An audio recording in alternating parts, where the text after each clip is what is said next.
Hello everyone, this is our third video in our project management channel. Good morning. At the beginning, a short brief I'd like to share.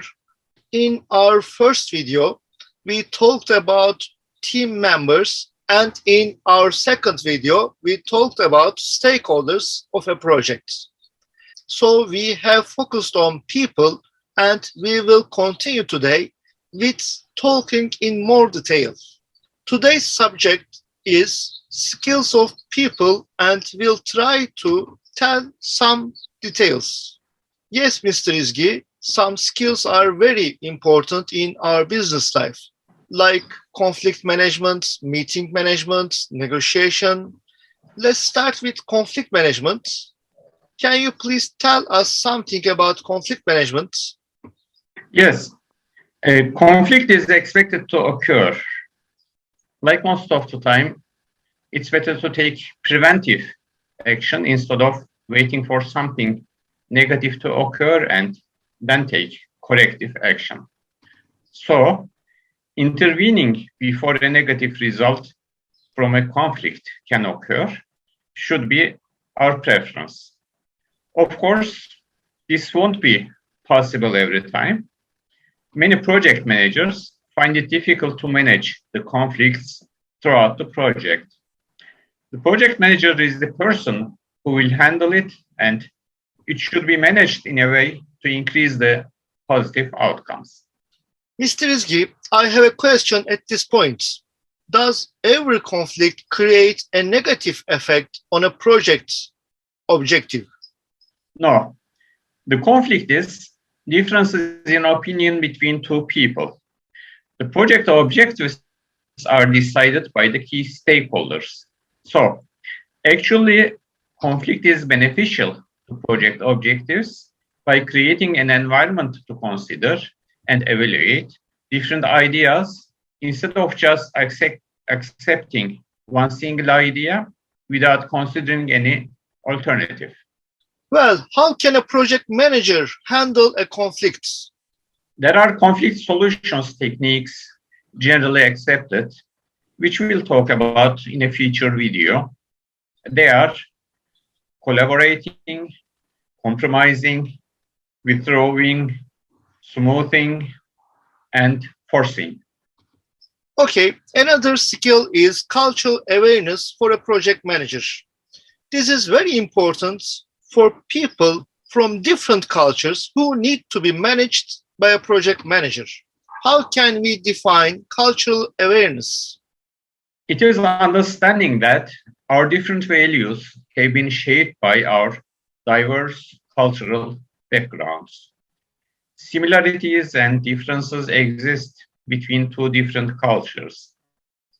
Being sensitive to this and using this sensitivity in effective communication with people of different cultural backgrounds is cultural awareness. Cultural awareness reduces miscommunication and misunderstandings. It will also reduce the chances of making bad decisions and increase the chances of making more insightful decisions. Now we can mention decision-making skills to our audiences. Why is the decision-making important for a project manager, Mr. Izgi? Well, Mr. Tekir, we wouldn't want to take wrong decisions, would we? No, also. One prefers that decisions are produced by a group of individuals instead of a single person. One can break this process into: first, we define the problem before trying to generate a potential solution. We plan the action to be taken and then execute the plan. We think about how to evaluate the solution, and then we evaluate the final outcome and the procedure used. Now is the time to talk about facilitation. Yes, Mr. Tekir. This is one of the things expected from a project manager, or in the case of Scrum, from a Scrum Master.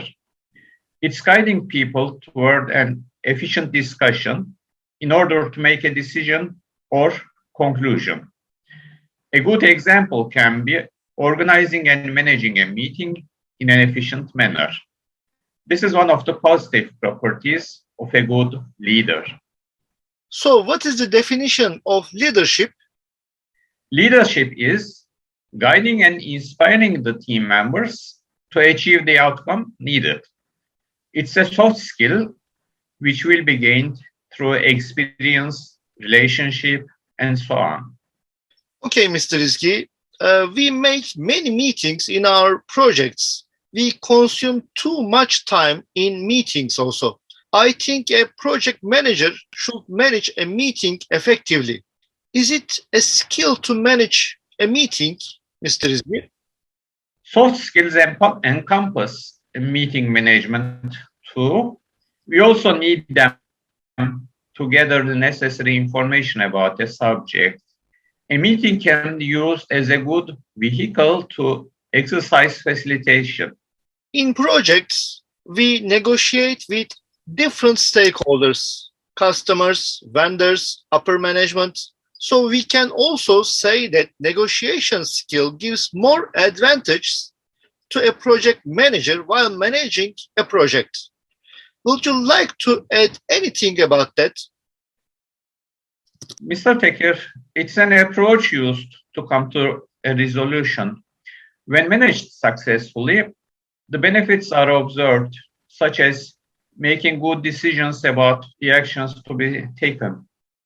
I'd like to add one more skill, Mr. Izgi.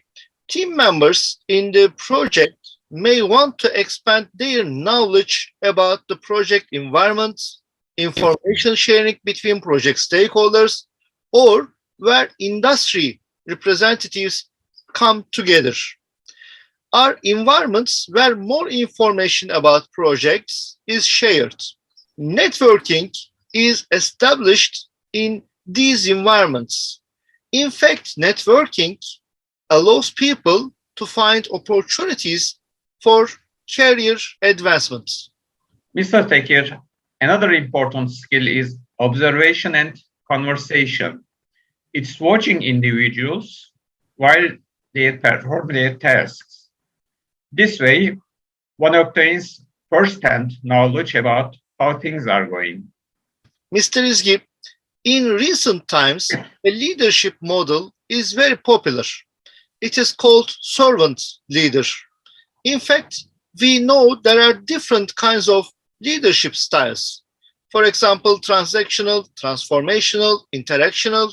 But why do we hear servant leadership more than the others? Yeah, a servant leadership style is commonly seen in agile environments, although one can benefit from it in other environments too. As the agile approach becomes more and more popular, we hear the phrase servant leader more often. As a good example, in Scrum, the Scrum Master is supposed to exercise the servant leadership style. This means coaching the people whenever needed, providing a comfortable environment to work in, removing impediments, promoting self-discovery and self-growth, and so on. Our last skill is team building that we should talk about. How does a project manager build a team? How can she create a team spirit? Well, the first step is team formation. After that, the project manager wants to have a team with high performance. To achieve this, the team needs continuous support and collaboration. When they work efficiently, it becomes easier to solve problems, overcome interpersonal issues, share information, and so on. They become a unified force with the needed mentality. Do team members work effectively from the beginning of the project, or do they need time to become more productive? If they know each other before, it is possible. On the other hand, if they don't know each other before, then they'll go through the stages given by the Tuckman ladder, which are forming, storming, norming, performing, and adjourning, which we'll talk about in a future video. Okay, Mr. Izgi, we talked about all of the skills for project manager and team members, and we reached the end of our video. Let's remind our audiences to subscribe to our channel and like our videos. We'll be glad if you write your comments below our videos. Also, feel free to ask any questions you might have. Contact us using our email addresses if you are interested in our courses. Bye-bye. See you in our next videos. Bye.